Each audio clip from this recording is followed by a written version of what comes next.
This is a super interesting conversation between Russell Brand and Jay Shetty, in which Jay describes his opinion upon whether or not psychedelics or practices like meditation should be utilized in order to reach higher states of consciousness. Would you ever take ayahuasca or DMT or any of those things? So I did ayahuasca before it was cool. So I did it when I was like 17 or whatever it was. And for me, my thoughts on this is I'm not against it. I don't think it's a bad thing. I don't stop anyone from doing it. My thing is anything that happens from an external item or something that's induced from something external never feels like you earned it. It never feels like you got there yourself. And hence you become a dependent person on that experience. Whereas when you've built something, it's your experience to go back to at any point. And the thing I love about that is that there's this awesome part in this movie called Limitless, where Robert De Niro is talking to Bradley Cooper, and Bradley Cooper's taking a pill to be limitless. And Robert De Niro goes, you know what? I know you've taken something. I know you think you're smarter than you are, but because you haven't worked for it, you don't know how to use it. And therefore you will fall down, therefore you will fail. And it's such an interesting, and I feel the same way, that any experience that's coming from anything external, we will feel insecure when we don't have it. Whereas when you've meditated and you've really worked hard at building those experiences and that discipline and going deep, you know you can access that at any point in your life.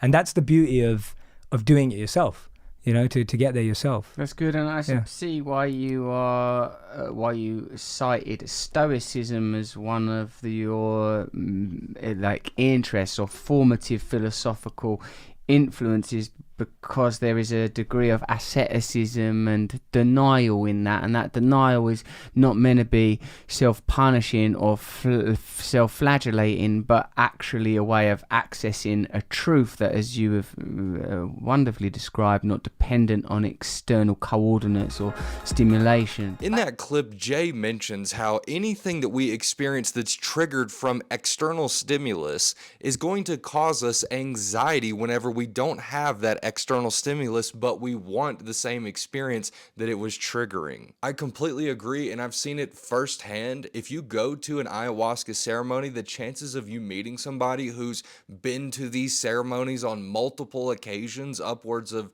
10, 20, 30, 40 times, is actually very high. This is how people become dependent upon these substances, and I'm in no way saying that psychedelics like ayahuasca or mushrooms are as addictive as substances like methamphetamines or cocaine, but there are aspects of these substances, these consciousness-altering substances, that people become physically habituated towards. It's like a routine. It's a response to an external stimulus. Something confusing is happening in their life, and they feel as though the solution must also be on the outside if it's originating from the outside. What Jay is mentioning here is that if we shift our perspective as to possible solutions for the external stimuli that we are experiencing in our lives and look inside for solutions rather than outside, that we can actually gain this superpower in a way where we can constantly go back to these states of higher consciousness